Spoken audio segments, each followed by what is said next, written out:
You're good to go? Good to go. Excellent. Hello, everyone, and welcome to the Talk to Danielle podcast. I am your host, Danielle C. Baker. And before we get started with today's guest, be sure to like, follow, and subscribe to whichever channel you're listening or watching from. And of course, as you all know now, I have an amazing guest coming on. All of my guests are amazing, but I'm really excited to have today's guest on because love the work he does. We need to see more of that out there. We need to have more of these conversations out there, and I'm really excited to have Dr. Gino Collura. Sorry, I missed it. No, that was perfect. You did great. Okay, great. Because I forgot. I use this. I don't use this as an excuse, but I am French, and sometimes some of the words I kind of get self-conscious about it. But thank you so much for joining us. I'm really excited to have you on. And can you tell us a little bit about yourself and how you got to where you are today? Absolutely. So first and foremost, thank you so much for having me. I have enjoyed our conversations so much up to this point, and I'm really looking forward to taking a deep dive today. So very grateful for that.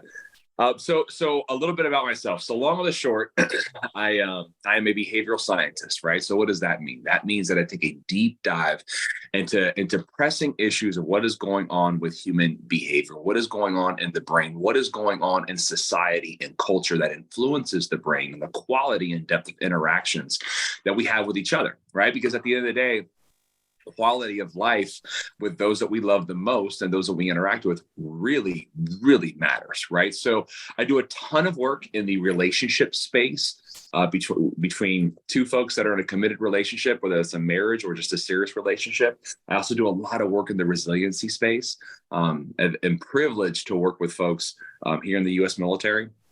And I've started to have conversations with folks actually up in the Canadian military. So very excited to continue to push that work forward. And that, on the resiliency side, it has everything to do with how do you overcome adversity? How do you push through, right? And that's something that applies to every single one of us, veteran, military member or not. It doesn't matter. Life's a battle, right? Life's a fight. And you have to have the right skill set, the right mindset to push through and be happy doing it. So my doctorate degree is in a discipline that's called neuroanthropology. So it's neuroscience mixed with medical and cultural anthropology with a heavy seasoning of psychiatry and psychology involved in it as well. But it's definitely a little bit different flavor of what you would get from a clinical psychology program. There's a few other elements that get poured into it. So I am born and raised Tampa, Florida. I've been a Florida boy minus a 3-year stint that I lived abroad. And I've got a lovely wife. I've got a 2-year-old daughter, and I have another daughter on the way who will be here in about 2.5 months. So we're very, very excited about that. That's nice, busy, very busy. Very, very. Oh, I love that. And I love the field that you're in, especially with behavioral sciences. When you start studying that, it's just so fascinating because there's so much, and with that little flavor that you were talking about, that's even more interesting. And that's what I mentioned earlier as well, for those who are listening, when I said this conversations that we need to have. I mean, I grew up my mom was in the Army, and I have a lot of family and friends that live the Army life. So just in relationships themselves, when somebody is deployed, there is quite a lot going on, and there's nice support systems and that. So I like the fact that you address that and, work with that and everybody else, but especially for that. Is there a defining moment you would say that you said, okay, this is really where I want to focus with what I do? Absolutely. So the time that I lived abroad, I lived in South America, specifically Colombia, South America. And I was doing some work with folks in the Colombian military at the time. And I will never forget this moment. So I'm sitting at a bar down there, and the city I lived in was called Cartagena. And I'm sitting at a bar with a friend of mine who was in the Colombian military. And we're talking, and he's telling me about what's going on in his world, and I'm telling about what's going on in my world. And anyways, long and the short, we start talking about trauma, and we start talking about PTSD, right? And I will never, ever forget, we get into this deep, deep conversation about stress, combative stress, that dislocation from your family, addiction, right? And he says, and he tells me something. He goes, how you all define and label PTSD in the United States, it's very, very clinical, right? For us, for me and my guys specifically, it is a spiritual experience. And the reason why I say it's a spiritual experience is because here, what you call PTSD, we call demonios de guerra, right? Which is demons of war, right? But the thing about it is, because all of us experience it, and it's the insomnia, the anxiety, the hypervigilance, not being able to blend in socially, and just feeling like, what's my sense of purpose after going through that kind of trauma? Because what works for us is every single week, we never miss a beat in going to church and going to confession. Because at that point for us, what it means as far as that trauma, that loss, that stress, it means that we are being possessed by people that we have either lost on the battlefield or people whose lives that we've taken. So pretty deep, like super deep stuff, right? Wow. And I was floored because he goes, every Sunday when I walk out of church, I feel great. I'm fine.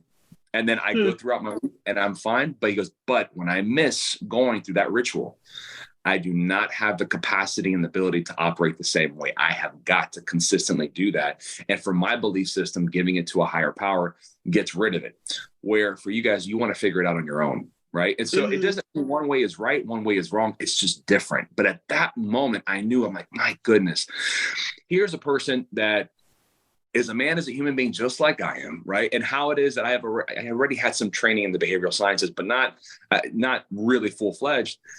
Right. The decision-making process of belief, the decision-making process of understanding how to push through something, it's not a one-stop shop. It is very complex. It's very complicated. And a huge thing there is, it really truly does start with how well does the individual know themselves? How well have they achieved self-mastery? And we're not taught that in schools. Like it's not, there's no mandatory class, right, for children in high school or adults for that matter, that really pushes the envelope, right, to unpack the inner stuff inside to really make sense of it so you can have a deeper understanding of how to deal with life's adversities. So of course that kind of graduated into really taking another dive into relationships, right? Because that's one of the most important things as far as the relationship you have with your significant other. You build a family with them and so on and so forth. And identifying, well, how does the belief side of it play into that? The expectations, the values, right? The communication, the listening, all that goes into it, but it's all interconnected. And we unfortunately have a tendency to want to silo when in reality, you can't. Yeah. You can't, right? Right. Oh, I love that you said that. And this is why I love having these conversations, because you mentioned how it's viewed in North America versus other places, especially with PTSD and trauma. And I do some work with my clients as well. And I had the privilege to work with some Indigenous people up here. And it was the same thing for them. It's a spiritual thing. It's not a clinical thing. I mean, and I came back, coming back from books and theories on PTSD 100%. And then the knowledge, like you're coming in with the institution and that doesn't work when you come into the spiritual word. So it's working with those rituals. And it was eye-opening in that sense. And it's something, it's incredible. And that's why I love talking about things like that. A lot of people don't like to talk about it because they get uncomfortable. But the more you talk about it, the more you realize that you're going through the same things in your own way, depending on what your situation was. But you mentioned school, because we've talked about this before when we first met, how this isn't taught how to manage a relationship or how to deal with the realities of being in a partnership. And it doesn't have to be like a romantic relationship, in any relationships, whether it's business or family. What do you think, from your experience, what basic knowledge should we be teaching students at school to be ready for this when they're out there on their own? Absolutely. I think one of the biggest things that comes to mind, first and foremost, is having and garnering the skill set to recognize your own blind spots, right? The areas which that you have experienced certain levels of deprivation, right? Which all of us have levels of deprivation, one way or the other. But to understand that, listen, we're not going to be able to achieve complete objectivity. It's impossible. We're not machines. But to strive for this idea, let me take a step outside the box that I'm currently in, and let me understand how this other person is viewing me. Because at the end of the day, I am saying what I want to say. But if I really want to move the needle and grow in this relationship, I have to understand how they're interpreting what I'm saying. right? And that has a lot to do with the tone, the word choice, the body language, everything. And so I think if there was an initial seed that could be planted, right, to understand and to teach young folks, listen, at the end of the day, you're not perfect, right? And we all say that very cliche, but truly, let's embody what that means, right? Because especially when you're passionate, when it comes to a certain point, it could be a business relationship, and what you feel is right versus what your partner feels is right is different. Well, how do you take a step back and recognize that? In a romantic relationship, take your pick, right? I mean, who gets the side of the bed, right? Where are we going to dinner tonight? Like, who's got the remote control? Like, take it, right? So that's right. How do you fold towels? Yeah. Yeah, exactly. Which actually, that has been a point of conversation between my wife and I. So, but it's. I think that's a really, really important element. I think another thing too is just truly the art and science of listening. Do you understand what it takes to be an engaged and interactive and productive listener? Because again, the rate at which information travels nowadays, right? The rate in which the brain in a first world modern quote unquote nation, the way in which information is pushed down the throat of folks, oh my goodness, it's constant stimuli. Yeah. So the ability to stop and take a step back, slow down, right? And really understand. Don't just do, but understand why. One of the things that gets me the most, Danielle, is there's this saying, right? Especially amongst folks that are in the business world, and it's fake it till you make it, right? I think all of us have heard a variation of that. And I talk about this in my book. It irks me. And it irks me because I can absolutely understand projecting what I want life to look like, and I'm going to work towards that. But to buy into this idea that I'm going to be something that I'm not yet in relationships with folks that I have, you're selling yourself short because it's not authentic. I can appreciate where you want to go, but nothing really creates a playing field in relationships than just being raw and be honest and be truthful about where you're at. And more importantly, why you're there. And that's where self-mastery goes in, because so many folks don't understand why they're at where they're at. They don't know. They don't know. Yeah, no, and you're right. And that's not easy to do. We're taught to wear masks to be, who we're supposed to be, but to take them off and to be real and raw, that's the scariest thing. You're so vulnerable. Yes. And so there's some work to be done there to be able to prepare people for that and to be more authentic and to have truer relationships. I love that. You mentioned you do some work with military. Can you give us a little bit more information on how you work with the military, for those who may be interested? So I do quite a bit of work with the United States Army Special Operations folks, and the work that I do there is really revolved around a few different things.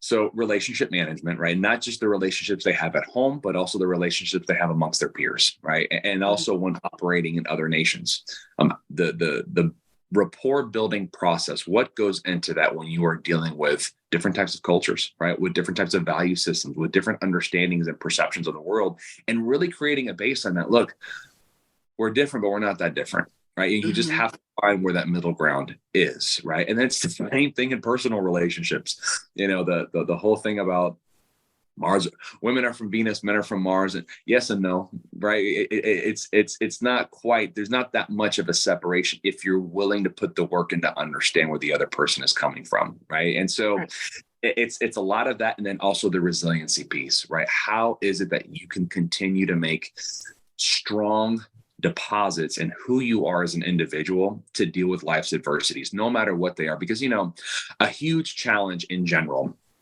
that comes into play, especially amongst folks in the military, is the transition back into civilian life, right? I have this identity. I have all these different accolades that have given me validation and all this incredible rapport and camaraderie. And then I come back into civilian society, and it's a 9-to-5, Monday through Friday, and I don't really connect with my coworkers, and I miss the adrenaline. I miss the adventure of being out there and doing things, and know that I was making a difference and helping people is very difficult, right? And so there are certain recipes that we bring to the table to help with that transition. So between the resiliency piece, the transition piece, and the relationship piece, again, they're all three interconnected. They all three feed off of one another in a big way. Yeah. That's yeah. I could talk to you about this all day. Just like, it's so interesting.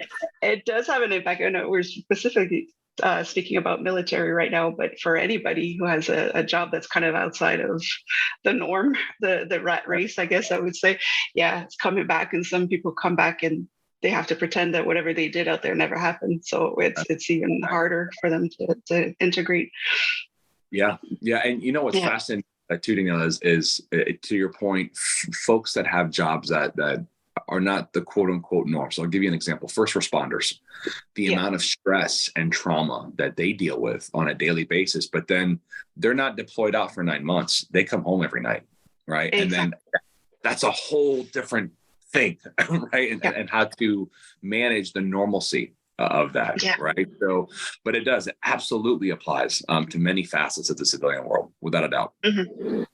Yeah, no, that's amazing.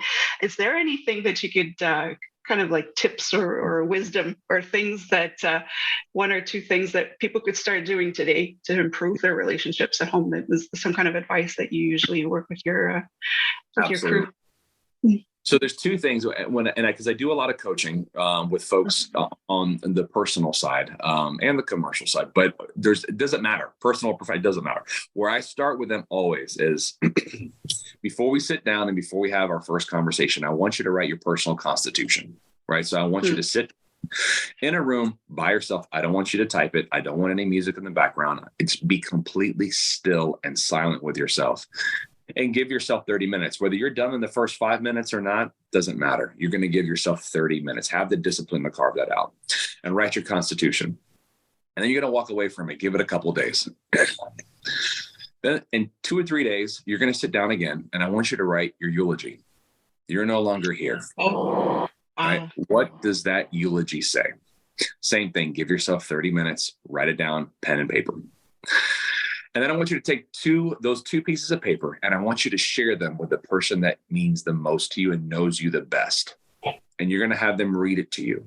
And then you're going to give them a few minutes to sit back and digest what was said, and then ask for honest feedback. This is how I see me in my life. You know me better than anybody else. Is that how you see me? And that moment, right, that exists as far as their feedback on that, it's going to be very clear to you if you're truly living day in and day out with authenticity. And look, 98, 99% of people, their spouse or their partner comes back and they're like, I kind of see some of this, but I don't see a whole lot of that, right? And it's hard. It's like, well, what do you mean? What are you talking about, right? But it's an incredibly powerful exercise that doesn't require, right? I mean, it's not a heavy lift in the sense of, you need a strong infrastructure to do it. You just got to be honest. Just be honest with yourself. Like, let's sit down, put these words on paper. And then the person that I trust and love the most, they're going to read it and let me know if this is how they see me, because they're part of carrying on that legacy, right? And they're part of who I am day in and day. That is such a powerful tool. And if you, it works very well. That is very effective. Wow, that is, you can't get any, like you say, authentic than that. It's wow. I like that. I'm gonna try that. Do it. Do it. It's amazing.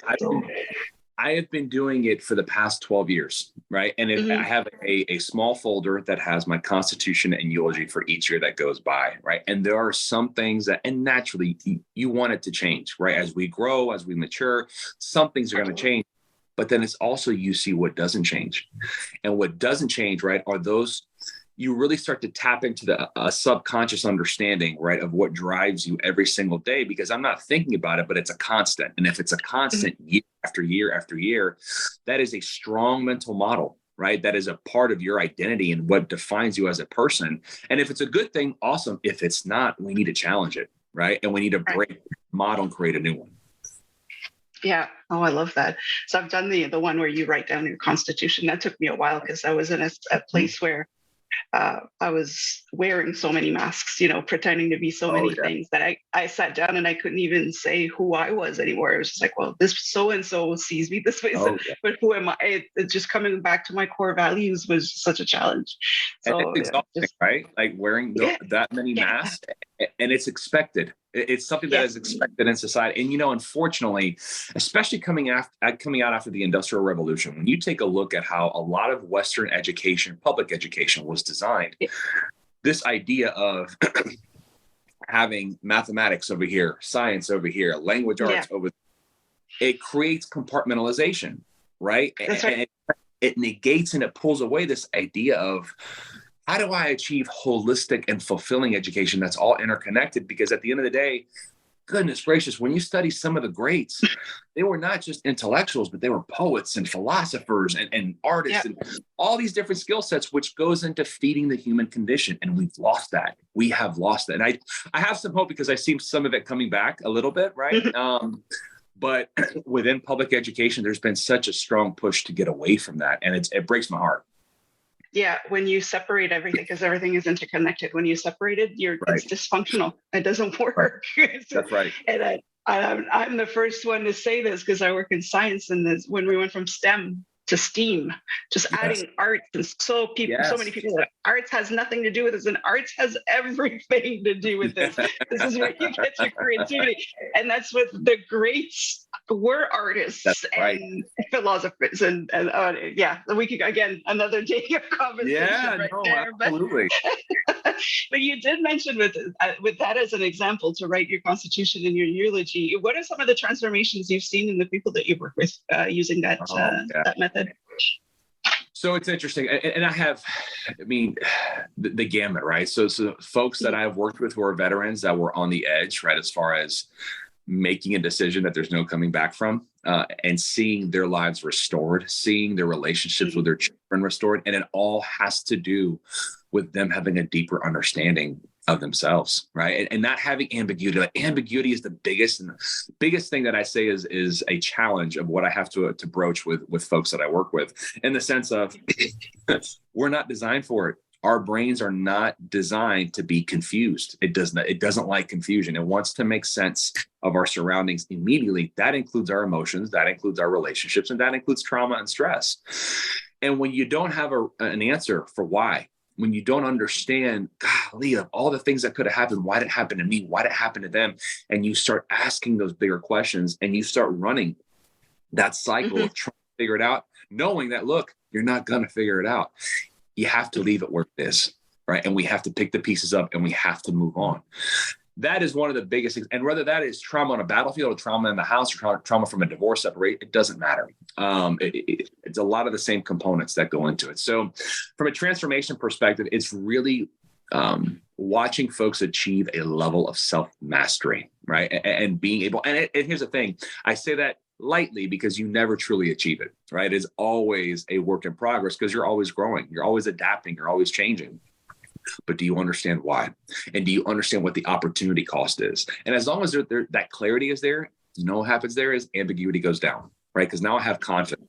And you break down confidence, it's belief in yourself, confide, right? That is where that comes from. So if I have the belief that I have the skill set, because I've been there, done that, I've overcome adversity, another round of it, bring it. I'm there, right? And whether that's relationships or that's trauma, doesn't matter. Right. Yeah, that's powerful. That's really good. You've talked to me about this before we started recording. When we first met, you have these programs that you do with husband strength, wife strength. Can you talk to a little bit about it? People are like, "What is that?" Can you can you talk a little bit about those programs and what you offer? Yeah. So I have so many colleagues and friends that are in the clinical psychology space, and they're amazing. I mean, they're absolutely amazing. And often, we'll have coffee or lunch, and we'll sit down and talk, and we get into conversations, right? Because on my end, it's a bit more of coaching than it is therapy, right? And I asked them, what are some of the big things that you're running into? Like why isn't it working with folks that you're serving, right? Because there's plenty of cases where it does work, and that's wonderful. But the cases that don't, and what always has come up is consistency. So we meet once a week, have a conversation, and there's some powerful nuggets that are talked about, but then they go right back into the rat race of life. They don't actually pay attention to what was said to do things that are applicable every single day. And we can go back to B.F. Skinner and operant conditioning, right? Consistency matters, right? Repetition very much matters to create a new normal. So I'm like, what is something that can be done in this day and age of technology, right? And I'm a dinosaur, by the way, when it comes to tech.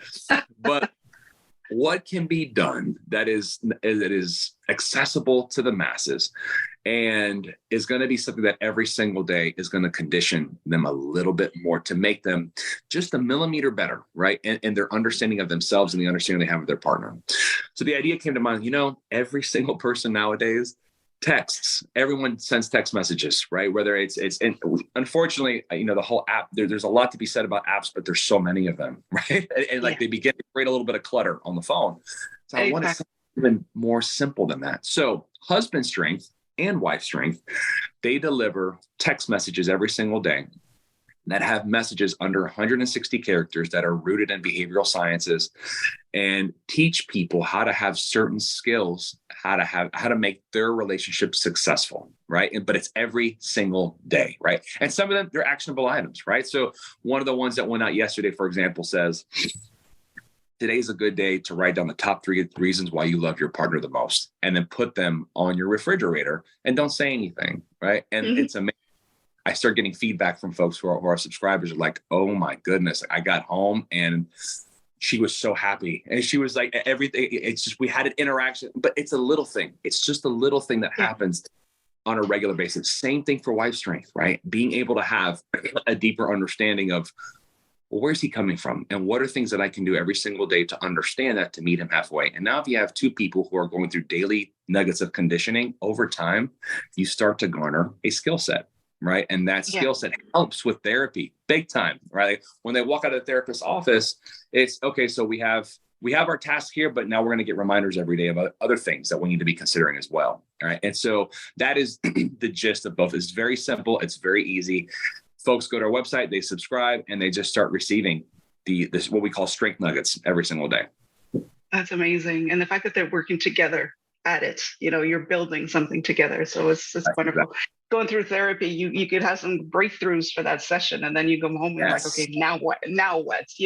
We're given homework, but it's like, how are we doing it? So this is really great. It's a great tool. I will give some information towards the end so people can have a look at it but I think it's wonderful because then you're both working together towards the same thing you want. So it's wonderful.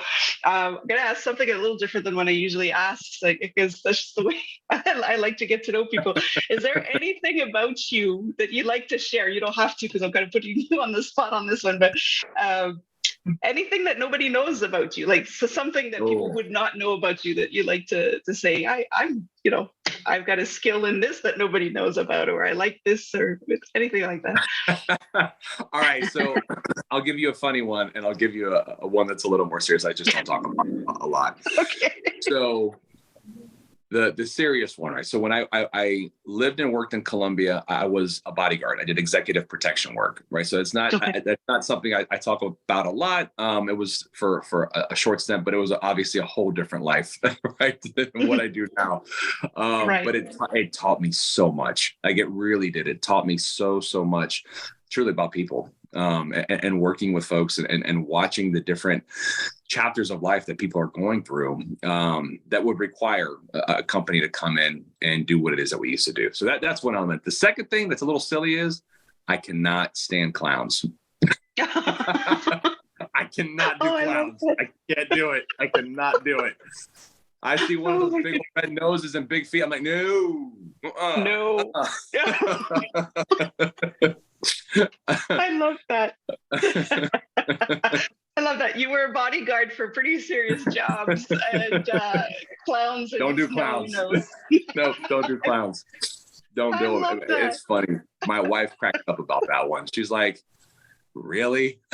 Clown? Really? I don't know. I got nothing. I can't tie it back to a trauma. I just don't like them. I don't like them. They just look like you shouldn't trust them. Like, I know they're supposed to be entertaining, exactly. But it's like, what are you hiding? Yeah. I get you. 100%. I love that.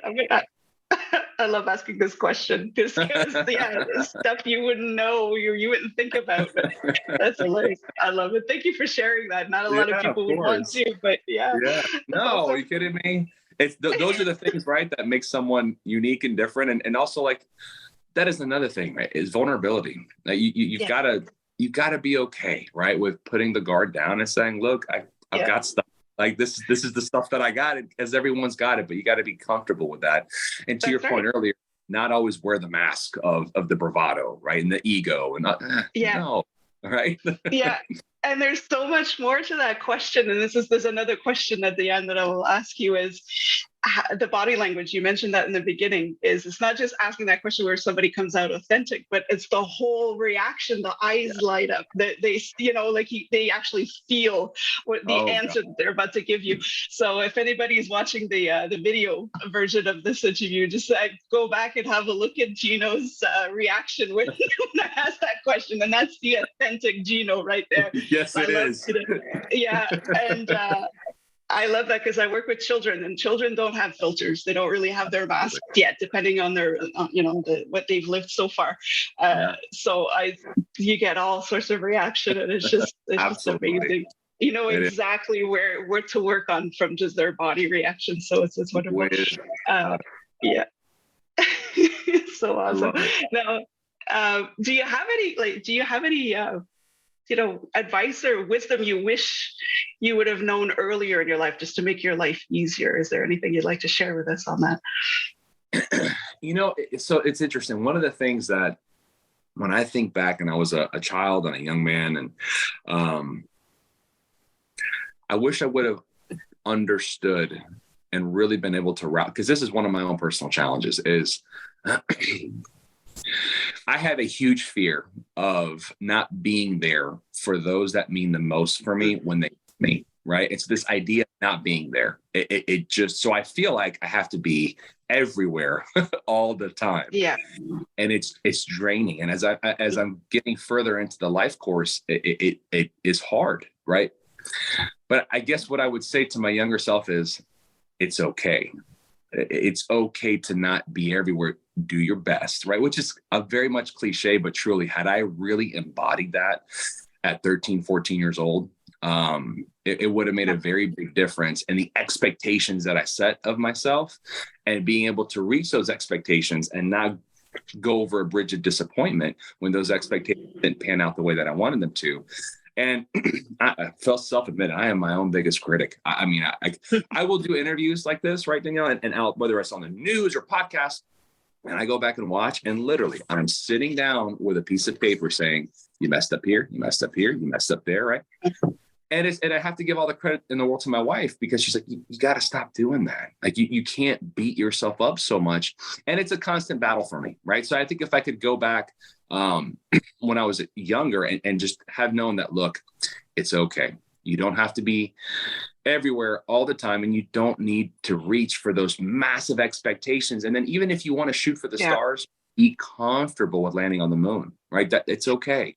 Right. And so that would be one of the biggest things, especially for folks who are highly motivated and are go-getters, that sort of a thing. Learn to pump the brake a little bit, because gosh, life, it tastes so much sweeter when you do. It really does. It really does. Yeah. That's a good one, because I think a lot of people fall into that trap of just trying to put out all the fires and just be the hero for everybody. And you mentioned it. I know I'm feeling it more and more now as you get older, the energy is just not in it anymore, or the recovery time takes longer and it's exhausting. Yeah. That's beautiful advice. It's amazing too, Danielle, because, when you look at, and I tell folks this quite a bit, when you look at things that you dedicate yourself to in life, whether it's certain academic pursuits or profession, or achieving certain things for yourself, all that comes from somewhere, right? And in my personal story, there is a huge the idea of not being there to support and protect loved ones. Like that goes back to and I was 5, 6 years old. I witnessed a horrific trauma as a child, and I saw my aunt get shot in the face, right in front of me. So you take that, and then you understand as you're going through the life course and you're working on the self-mastery side, why do I do what I do? right? And I don't Mhm. think about it every day on a conscious level, but it's No. there. Oh, it's created an entire blueprint, right, of models and why and where that comes from. And so then Yeah. you look at, gosh, why'd you go study trauma? Like, what was, well, go deeper, Yeah. right? And so, but that's the work, right? That's the work that I love to see people do, because man, when you do, you really start Yeah. to understand the moments. And there's only typically a handful in your life, right, that really are defining pillars, right? And they Yeah. set you on a trajectory. Yeah. Oh yeah. And it's beautiful to watch too. It's just like when you're working with people and you're peeling those, I call them onion layers. You just peel it till Yes, you get to the exact trauma. And it's just, you learn something new every day with everybody. But you yeah, do. it's great. How do you find balance in life with everything that comes at you? Family, work, everything else, new Yeah. baby on the way. How Yeah. do you find your balance? So, I have found my jam is it's always a question of what is the balance between the physical, mental, social, and spiritual, right? And I have to feed every bucket on a regular basis, and I can tell immediately, like when I'm slacking on the workouts, right? And it's not about working out to become buff or anything like that. It's working out for stress, Yeah. right? It's Yeah. just a homeostasis from a neurohormonal production perspective, right? Like I want those endorphins, right? I want to make sure that the serotonin, all that kind of stuff. So, I think for me, really going through and understanding that, recognizing the red lines, when I start to feel less patient, when I start to get a little ornery, when I start to not communicate as sharp, right, or articulate the way that I'm typically used to articulating, I know that's Mhm. something. So meditation is huge for me. Diet is huge for me as well, though it's a constant struggle, because I'll tell you right now, I love me some dessert. I'm not gonna lie. Like it is. You would You be throw some real. chocolate cookies in front of me, it's game over. It's game over. Yeah. Um, and martial arts, like that's one thing that's been a hobby of mine for a long time. And it's not something I do the way that I used to, but it's a lot of fun. It's a great stress reliever for me. And so I have this thing, right? And I don't like to run. Mhm. Running and jogging is a great exercise. I despise it with every fiber in me. Yeah. But I have been pushing myself over the past 3 months to train for a triathlon. So Oh, it wow. is. But let me, in all fairness, it's a short triathlon. It's not a full blown one. So it's a 3 mile run, a 12-mile bike, and a quarter-mile swim, right? So it's nothing crazy, right? It's nothing crazy. It's still something. Yeah. But yeah, so doing things like that, it's like, I don't want to do it, but you know what? I'm going to make the harder choice, and I'm going to do it because I'm going to be better for it. Right. And it's Yeah. pushing myself to make those harder choices, which, look, like we were talking about earlier, right? The brain doesn't like ambiguity. So I'm going to Mhm. intentionally mix it up, right? To create more, a deeper Yeah. sense of intestinal fortitude and perseverance. Yeah. Oh, that's a good point. Yeah, you don't want to be complacent or get too comfortable. 'Cause then No, for sure. it's a For bad sure. place to be. Yeah. It is. It Uh, is. yeah. What are you working on right now? What's new? What's coming up for you in the next Yeah. little while? Besides the baby, So what's coming up? yes, baby number 2 is on the way, right? So there's a lot of eyes there, and truthfully, I'm really pushing husband strength and wife strength. Is been out for just truly a handful of weeks. It's still new, and we've Oh, experienced great success with it thus far, but expanding the relationships with folks that I know it can help and can serve. So doing a lot of speaking engagements, going mm, over to the West Coast to do quite a few engagements there in the coming months. And then hopefully actually going up to your neck of the woods and doing some work in yeah, Canada with it as well. that would be So great. yeah. Yeah. So that really is, I've gotten to a place in my life where I've worked on myself enough and worked with enough folks to understand that there's something here that I know can move the needle forward for people. Yeah. And so I'm very passionate about that. I'm really passionate about giving folks salient skills that are simple, right? Because if they're simple, you're going to hold on to them and you're going to do them. Hmm. So it's really pushing that, and then also continuing to expand the work that I do with folks who've endured trauma. That's also a place that's near and dear to my heart. Oh, that's amazing. Yeah, and again, we'll at the end we'll put in the links for your husband's strength and wife's strength program, so you can have a look at it and get Okay. started on. Love Now, it. before we wrap up, I always ask this question, and it's a question a little girl had asked me for a school project. She was interviewing adults, and the adults weren't answering this question. She was getting quite frustrated, and I happened to answer it. So she was all excited, and she told her mom, "See, somebody did get it." So I told her I would ask this question because I love, and that's another one when I was saying, if you look at the body language when people answer it, you know exactly. You get to see their true self. So this question is, Yeah. what do you want to be when you grow up? I love that I know. question. I absolutely love that question. Okay, here's your answer. I want to be a park ranger. Oh, yes. Yep. I want to be a park ranger. Yes. No kidding. Yes. That I have. Oh, it's like been a thing that has been in the back in my heart and in my mind for such a long time. And yes, I want to be a park ranger. True story. Yeah. That's awesome. And I'd love to do it up at BAM, by the way. I'd love to be in BAM. I was gonna say, you've mentioned earlier that you like to come up and kind of live the adventure side of Canada. This will definitely do it for you. Just spend a night with a couple of bears and it gets real. You are speaking my language right now. You are speaking my language without a doubt. Without a doubt. 40 below, and it's wonderful. Now that not so much. I'm a tropical guy, but I'll endure it. If I get to hang out with some bears, I'm there. That's what I was going to say. The bear will keep you warm. Oh, goodness gracious. That's great. I love that. So, and for anybody who's watching the video, just look at how he lit up when he said that. Park ranger. Honestly, I would do the same. Park ranger, that's awesome. I love it. Now, how can people reach you, follow you? Because I know I see you on Instagram all the time, and you were talking about all the stuff that you're doing right now, and we get to see you in action. So can you give us your handles there? So I'll put them in the description. So website, so my book's website, which has a lot of resources there as well, it's www.7layers.com. And instead of a V and the word 7, it's actually the number 7. So it's SE7. And layers.com. My handles on for Instagram is Dr._Gino_. And find me on LinkedIn as well, just Dr. Gino. I'll pop up, no problem. And Facebook, the same, Dr. Gino. You'll see me there. Excellent. And I'll put those in the description in the comments as well, so that people can follow you if they want to see more of what you do. So thank you so much again. Like I said, I could talk to you all day, but even all week. But I love the work that you do, and thank you so much for playing along with all these questions and giving us. Yeah, it was really great to have you on, and I can't wait to see what's coming up next for you, and so much. You coming up here and say we need a lot of, and we need it out here. We need to have these conversations. We need to get people to, like you say, something simple with it. They can actually move forward and ahead with what they want to do. So thank you again for taking this time. This was wonderful. This was an absolute blast. And thank you for the work that you do. You do incredible work. In the short amount of time we each other, I've started following some of the things that you're doing, and it's just amazing. No, thank you. We'll get there. We'll get one person at a time. We get to where we want to be. You better believe it. You. Yeah, and for everybody who's watching, again, thank you. Don't forget to follow, and subscribe to whichever channel you're listening or watching from. Don't forget to follow Dr. Gino.